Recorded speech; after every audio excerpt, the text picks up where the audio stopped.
The French Revolution was at its peak. The radicals were now in control, and rumor has it that not only was France surrounded by foreign enemies, but that within the masses there were also plenty of internal French people not happy with the revolution, conspiring to bring the revolution to its end.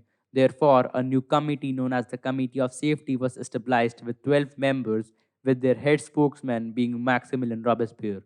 Their main job was to protect the French Republic from its enemies. In other words, they were forming a 12-man dictatorship with Maximilien Robespierre being the main voice. A special court was created to streamline the process of trying suspected enemies and handing them their death sentences. Robespierre wanted to scare all of France's enemies.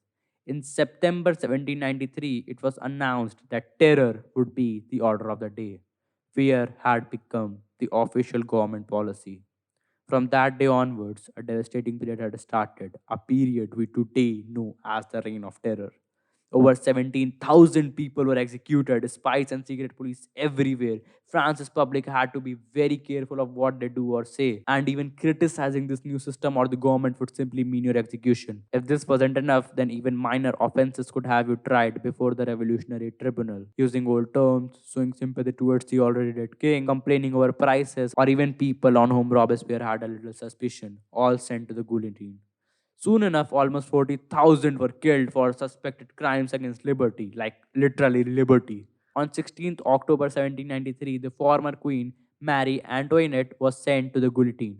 Robespierre had saved the revolution by terror. Internal dissent was completely suppressed and the food situation was improving too. Even the French military had rejuvenated and pummeled the fallen invaders at the Battle of Fleurus.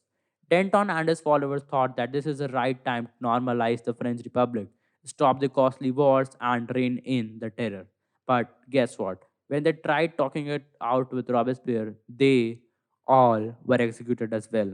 After this, Robespierre was hell bent on creating what he called a republic of virtue, which meant amplifying the bloodshed even more, killing thousands of more innocents. Throughout the first half of 1794, executions reached its peak on an unprecedented level.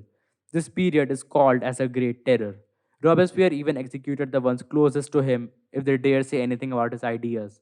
He created a new religion called the Cult of Supreme Beings, along with the new festival of the Supreme Beings, and started portraying himself as a god. In other words, he went mad, or rather, how people like to call it, he got a bit mental and became a psychopath killer.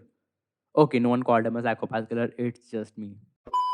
For his last nail in the coffin on July 26th, he made a speech in the National Convention in which he said that he has a list of brand new enemies to be sent to the guillotine. And many members of the National Convention themselves were in that list. But he didn't say who all. Talk about digging one's own grave. And well, to its response, the other members just voted that it should be Robespierre himself who should be sent to the guillotine. And guess what? 2 days later, Maximilien Robespierre became the final victim of the monstrous, ruthless terror and paranoia he had created, bringing the end to the reign of terror.